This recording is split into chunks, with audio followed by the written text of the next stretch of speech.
Hey everyone, today is the day 4 of solving POTD on Geeks for Geeks, which is the problem of the day on it. So today we will solve today's problem of the day, and which is to check if a number is divisible by 8 or not. Okay, so if you have studied maths or till 8 only, you will know what is the divisibility rule for 8. So now let's just solve this problem, and here's the problem, okay, which says that we have to check if a number is divisible by 8 and catch. What is the catch here? That you're given a string. So how to check a string whether it is divisible or not? So given is a string representation of a decimal number, and we have to check whether it is divisible by 8 or not. So first let's just try to remember that what was the divisibility rule for 8.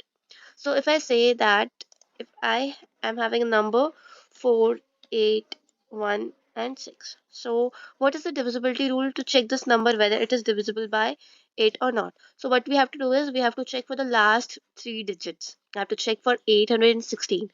If 816 is divisible by, you know, 816 modulus 8 gives you 0. It means yes, it is divisible by 8. Okay, so but we have to first convert the given string into integer, then we can check whether it is divisible by 8 or not. So firstly I need to check that if my string dot size, if s dot size is greater than 3. Okay, I'm checking for greater than 3 equals to 3 because it is in my divisibility rule that I check last 3 digits. So if a number is greater than equals to 3, I will be inside this if condition. So inside my n, I will take the size of my string, and in example 1 I will not be in this case, and here you can see that such a large string is provided. If I'll check one by one, so it will take me so much time. So what I will do is I will take the last 3 digits of this string. Okay, so I will create another string t, or you can say d, another string which will store my s dot substring, and I will give the range to be n minus 3 comma n. So here I will get the last 3 digits of my number, and here I'm using a predefined function in C++ which is stoi, which converts my string to integer. It will check for my t if getting it converted into integer and its modulus is equals to 0. In that case I have to simply return written 1 from here.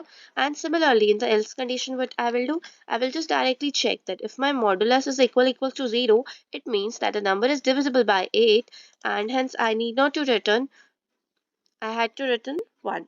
And if both the conditions here are false, it means my number is not divisible by 8, and in that condition I have to return -1. So let's just check what we have done here. We have first calculated the size of my string. If it is greater than equals to 3, so I have to pass it in an integer variable n. Oh, sorry. I have to create a substring here. Okay. So in integer value n, I'm calculating the size of my string. Let's say it is 5. So 5 gets stored in n. Then I have to create another string which will store the substring. Substring means if my number is this much long. So what I will store here, I will only store here 875 in this substring d. Then I'm changing this substring to, you know integer with my standard function, with my predefined function which is stoi. So if its modulo 8 gives me 0, I have to return 1. Else may I will directly check the number. It means the number is of 2 digits, or we can say a single digit number. Okay, so I will check for the single digit number, and then if this condition is also true, it means that a given number is not divisible by 8, and in that case I will just return -1 from this function.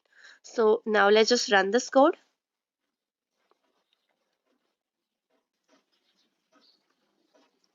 So it is giving us some error which says, okay, GFG in Java means we have selected here Java as a language, but we are solving this code in C++. So now let's just cut it from here, and we'll paste it in our C++ compiler. I have to replace this capital with small, and rest I think it's correct. So now let's just run this. Okay, now it is running successfully. For 16 my output is 1 and expected output is also 1. So now let's just submit this code to check whether we have coded it correctly or not. So it is accepted and it is passed around the smudge test cases. And this was my first attempt solving this problem. Thanks for watching. Like on it, comment on it, subscribe to my channel, and I will see you in the next video.